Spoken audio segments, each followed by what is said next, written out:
So we're going to talk about the bad first. And before we even get to the bad, this is what I have seen over and over and over again. People don't even have bad ways of setting expectations. They just don't do it at all. Hey, we're just going to see what happens today. We're going to have a conversation and just see where it goes. That is a really, really bad way to set expectations in a sales call. We talk about how you walk into a sales conversation and they've got a wall up because we've already talked about the trust and hesitation and all of that. So it's up to here. Our desire for setting the expectation is to start to take the wall down. If you don't, you're just going to make the wall even higher. And that's exactly the opposite of what we're trying to do. Hello, everyone, and welcome to another episode of Sippin Matcha and helping you make more sales, where in about the time of your matcha or coffee break, you'll get some great sales input from our resident sales coach, Brooke Greening, who I'm married to and share a house with. And this week in our household is spring break, which means the kids are in the house all week. Which makes it impossible to get things done. That's right.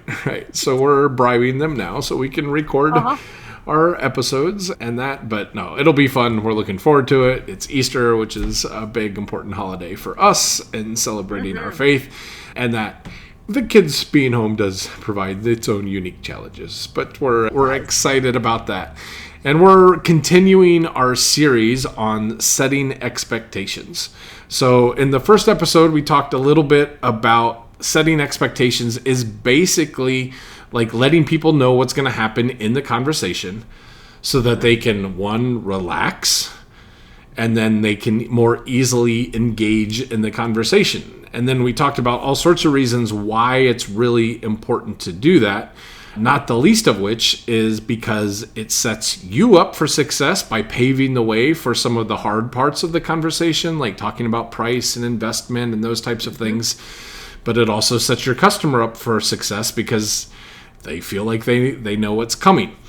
So today, as we promised, we're gonna be talking about sort of some examples of the good, the bad, the cringy of setting expectations. So Brooke, how are you doing? How are you feeling about our episode today? Oh, I'm excited. This is going to be fantastic. So we're going to talk about the bad first.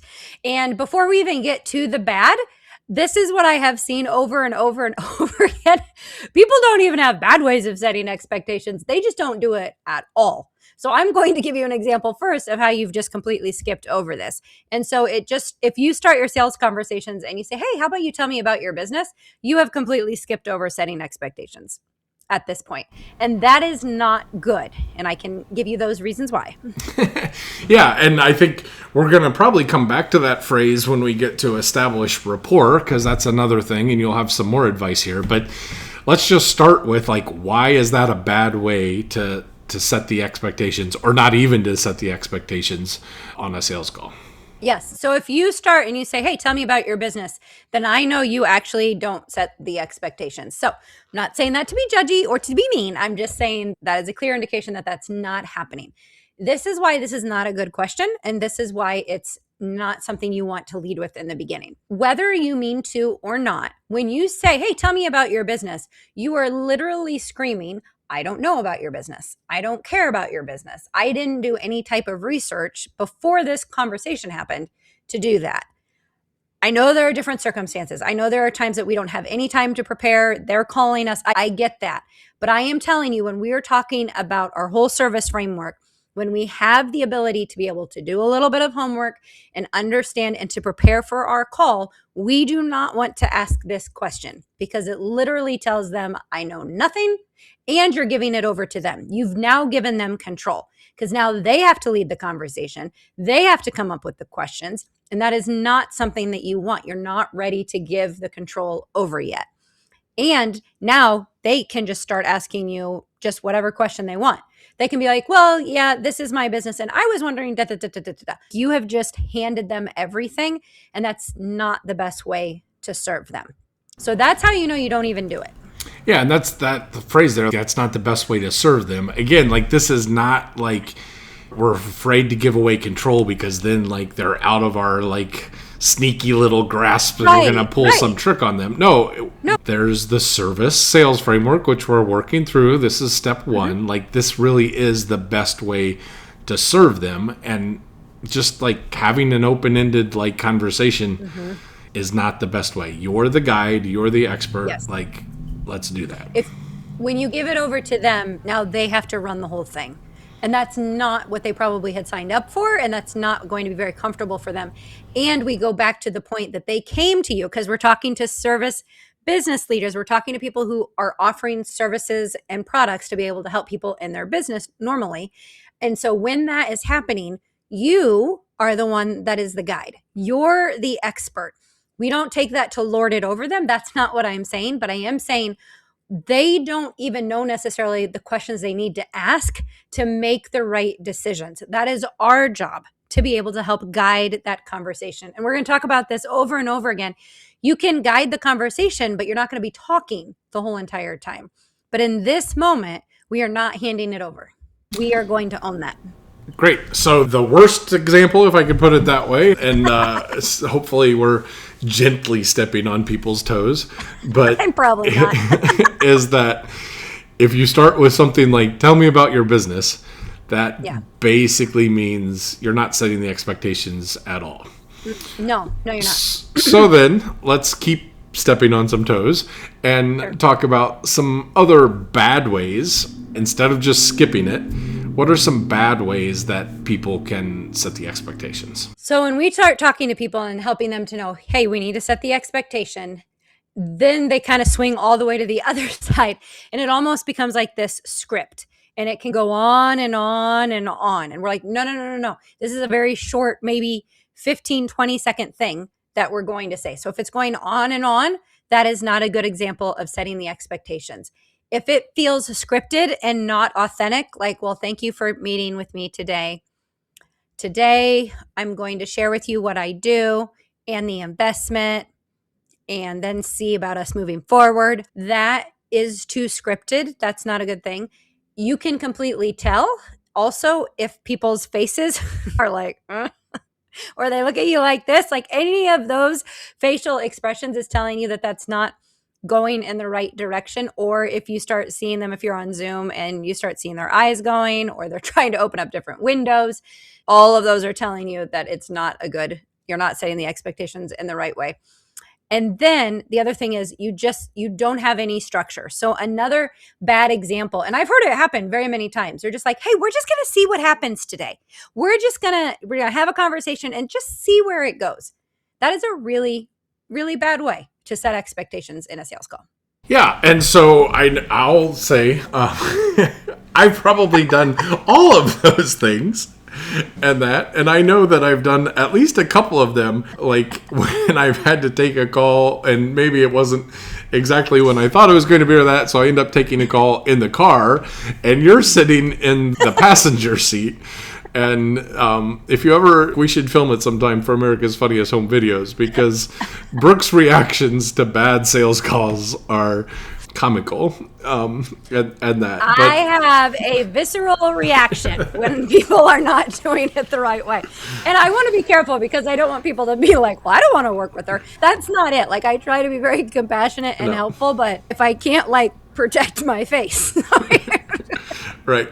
So she'll be mouthing me words and I'm trying to look at them in the rear view mirror. How do I say this? Right now, Post-it notes. Trying to write notes on the Post-it note or on their phone and showing it to me. And I'm like, hey, I'm trying to hold on during sales calls. Just in the best of circumstances, driving down the road and having you pass notes may not be especially helpful. But all right, well, I don't do that all the time. No. Not all the time. Just when it's a big sale, and I'm like, "What are you doing?" Yeah. Yep. Anyway, it is super helpful, and I have learned a lot. It's been great, and she does it, and we have a laugh afterwards. It's not mean, but it is. Oh boy, here we go. So, all right. So we've talked about the skipping it. We've talked about the bad. What does it look when someone's maybe starting to get it, but maybe not quite there all the way yet? Yeah. So one thing that you could say is I want to talk about your business and see if it's a good fit. That's not great, but it's not horrible. So the good pieces of that is that you're helping them to understand this is going to be a conversation. You're helping them to understand this is going to be unique to you. I don't just have a pitch that I'm going to be giving you. And you're helping them to also understand, hey, we're both trying to figure out if this is going to be a good fit. My goal is not just to get you to buy whether you need it or not. So you are starting to build that trust to see, hey, let's just see if this is a good fit. Those are the good things about that. But the bad things is that one, it's partial. Two, there's really no structure. So they still don't really have any idea what's going to happen in the conversation. There's no mention at all about the investment that you're going to be talking about. And that is a huge piece of setting the expectations. And we're going to talk about that in regards to why that's important, all of that.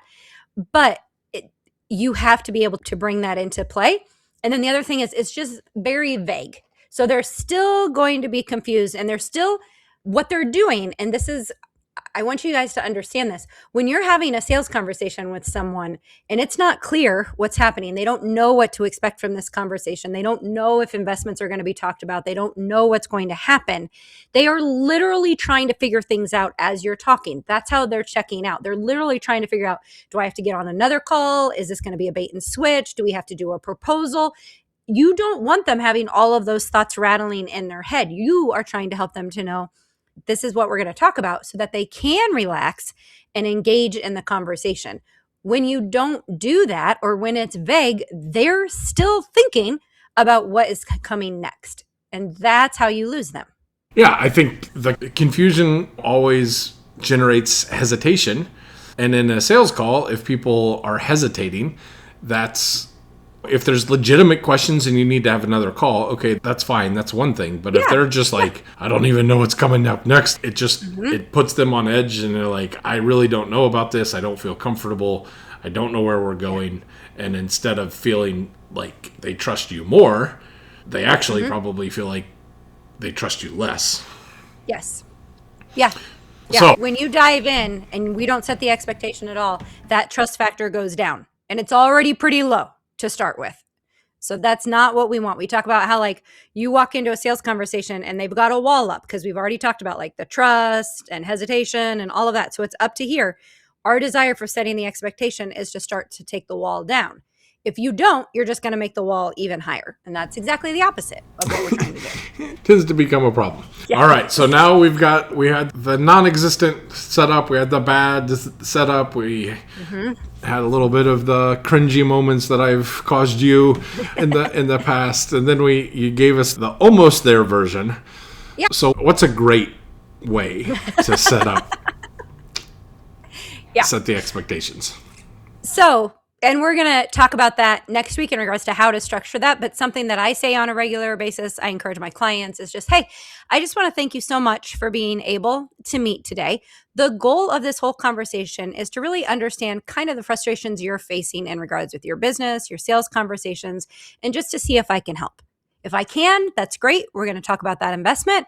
If I can't, then I want to be able to give you some other resources to be able to help you. Is that all right? That's how you would do it. Yes, that's all right. Yes, that's good. So, but there's a reason to it. Yeah, like why? Pieces in it. Why is that a step forward? Like, why is that the really good version? So it's a good version because we are automatically acknowledging why they're talking to us. There is a frustration or a problem or a concern. It can be a good problem, but there is some sort of problem that's coming into play. And we are acknowledging, hey, I understand that that's going on and I want to see if I'm able to help you with that. That's the first thing. We're very clear. We're also doing permission-based. We are saying, hey, this is what we're going to be doing. And I am going to be talking about the investment if that makes sense. And I'm going to give you some other resources.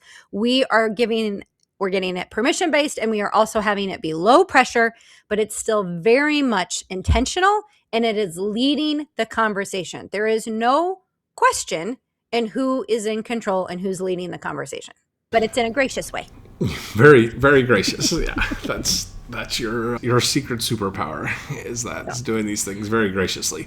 So I just wanted to jump in and remind people that Brooke has created a sales assessment that helps you think through your setting expectations and all of the other 6 parts of her service sales framework and 1 or 2 other things as well. And we'd love for you to engage with that and to take that assessment. You can get it at buildingmomentum.info/assessment. It takes about 5 minutes or so to do that, and you can get a really good idea on where your conversations are having. And I know Brooke, as we think about this, last time you had a question for them to help think about their setting expectations. Do you have another question for us as far as figuring out where they're at on this non-existent to great spectrum of setting expectations? Yes. The question I want you to ask yourself today is, do I avoid saying there might be an offer? Do I avoid saying there's going to be an offer?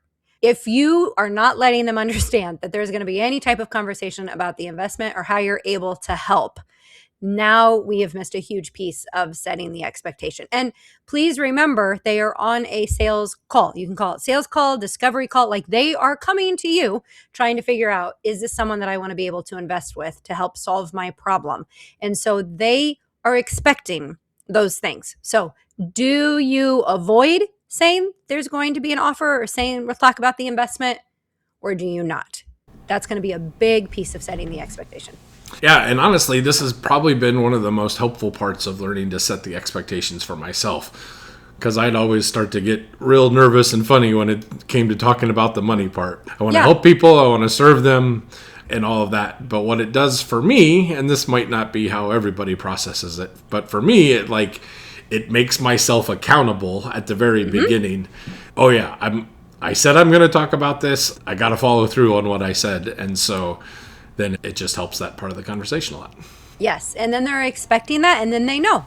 Like, now you've answered a question in their head. So they're like, oh, okay. So then maybe I don't have to get on another call to even understand the realm of what that would be costing. Yep. That's what we're trying to say. And so just so people aren't like, well, I never talk about the price on the first call. Oh, okay. Good for you. But I am telling you that you need to be able to at least give them a ballpark. That's what I'm saying. When we say we're going to talk about the investment, they are going to be able to get off the call having an idea of what it would look like to work with you from an investment standpoint. Yep. All right, so we're gonna come back and we're gonna revisit setting expectations one more time in next week's episode, and we're gonna to focus on implementation. If you've been super taking notes or having AI analyze the transcripts or something like that, you've maybe picked up on a couple of things already. But we're gonna come back, and Brooke's gonna help you begin to think through, oh, this is what it could look like maybe to start doing this in my business. So as always, that means we'd encourage you to subscribe. We'd encourage you to turn on the notifications of when a new episode is out if you're watching on YouTube. Commenting, reviewing, sharing, all of those things we would love for you to do. And until then, we hope you have a great cup of coffee or matcha and make some more sales. Bye-bye.